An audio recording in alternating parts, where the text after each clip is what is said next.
Hello guys, today I'm going to share with you how I jumped from this grade all the way to this grade for my GP in A levels.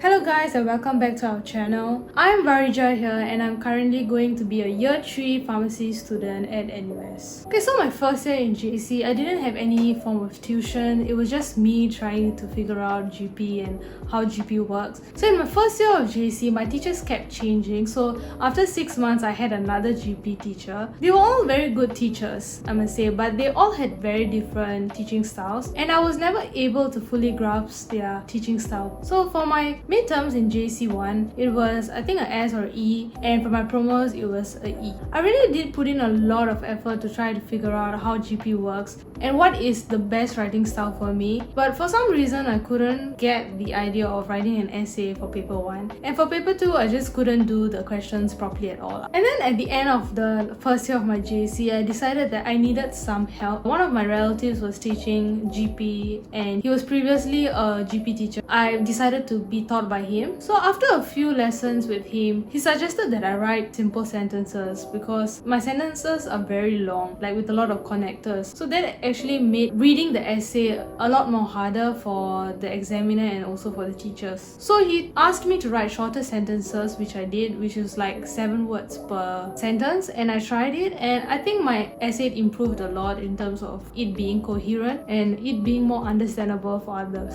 So this was all happening in my second year of JC and I thought I was really improving with the tuition and I was seeing a glimpse of hope for my A levels. And then midterms came. So for my midterms, I think I got an S as well. So that's when I started to panic. I decided to put in a bit more effort and I arranged consultations with my GP teacher and asked her how else can I improve my paper 1 and my AQ. So she reviewed my midterm papers and she gave me some suggestions and she sat down with me and created mind maps of certain GP questions, and I could see how she could link the contents together, which gave me a better understanding on how a GP essay should look like. And I also decided to write 1 or 2 paragraphs of some GP questions so that I can show it to her and see how I can improve in my essay. And it also gave me a chance to explore more content and to memorize more content for my GP. So our papers were marked by different GP teachers and my summaries was marked by a different GP teacher. In my school, you have to go to the teacher who marked that section and ask them for the extra mark. And I was thinking of getting an extra mark for the summary. So I decided to ask him and consult him for that mark. And he was saying that I made very like small mistakes which can all be rectified. Actually, that could have gotten me some more marks in terms of the questions in paper 2. So he told me that simple is better. And there's this one thing that he told me that has been stuck with me for a very long time. He told me, how many years have you been learning English? So I was like, okay, I think since primary school, right? Then he was saying that if you have 12 years worth of English content and language, you should be able to do well for your GP essay and even for paper 2. So that gave me a lot of confidence that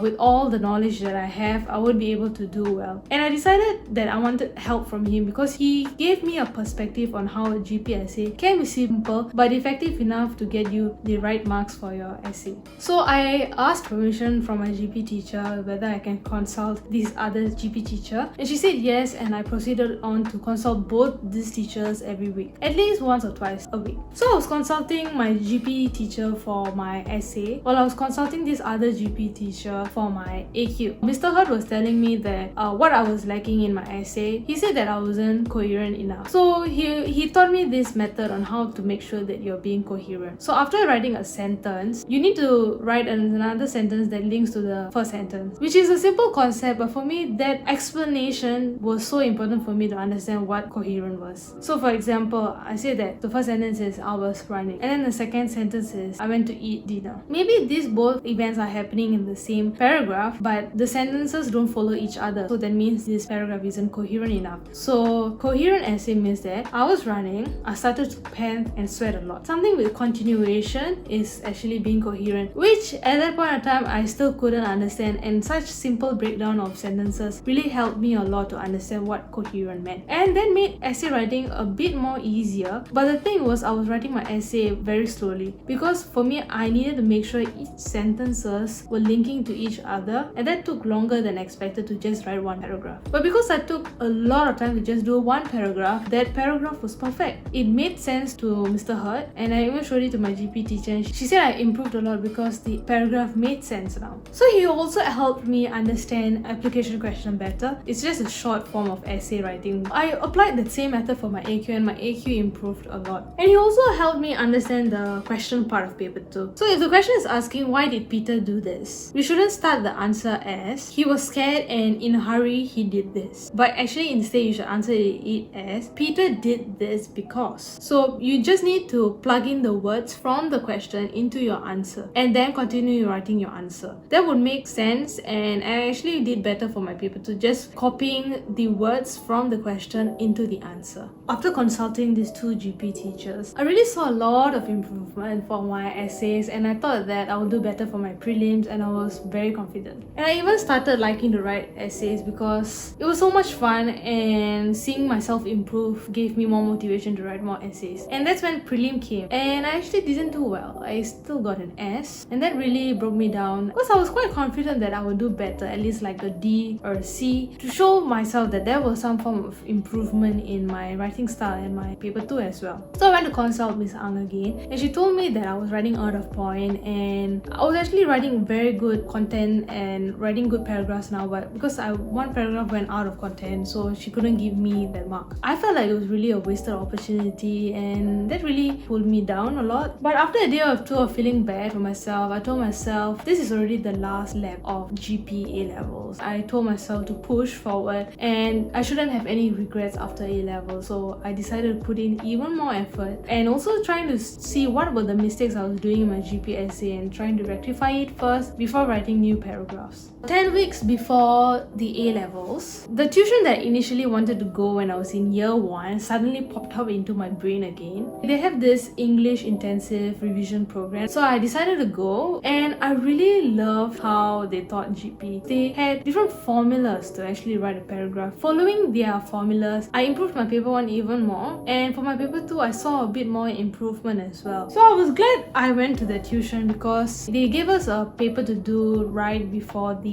intensive program ended, and I got an E for that paper, and I was still happy that I had improved a bit. It gave me more confidence that I was able to do better for my GP essay. So I was still a bit like skeptical whether I would be able to do it for GP, but I know the amount of hard work that I put would allow me to do good, at least like a C or a B for my GP in A-levels. Actually, the day before A-levels, I rested a lot. I didn't do any more new essays, new paragraphs. I just re-looked at my other paragraphs that I've been writing so far, and also looking at what about the mistakes that I did, and also looking through the content. After the A-level exam, I was quite confident that I did well for my paper 1 and paper 2. I took my A-levels in 2018, and this was the question. So I still recall there was a lot of content for me to write about, and I was happy that I did this question. In conclusion, this entire JC journey for my GP was one hell of a ride. I wasn't really good in my English when I was in primary school, and even in my secondary school, I was one of the lowest in my class for my English. But after this JC journey, I realized that you don't need to have a flair for English to do well for GP in JC. All you need is hard work, practice, and determination. And consistency. And I also think that for me, what worked was that I went out of my comfort zone to ask the teachers for consultation, which I didn't actually do much for the other subjects. And because I decided to consult them, they started to know about my writing style and actually gave me very personalized advices that you get if you consult them personally, but they won't give it when you ask them in a class setting. If you've come this far, thank you for sticking through my JC journey. It would be great if you could subscribe to our channel so that you wouldn't miss any of our uploads. And we also have a new Instagram page where you can DM us any questions that you have, or you can just comment down below and we will reply to you. Thank you guys, and see you all in another video. Bye!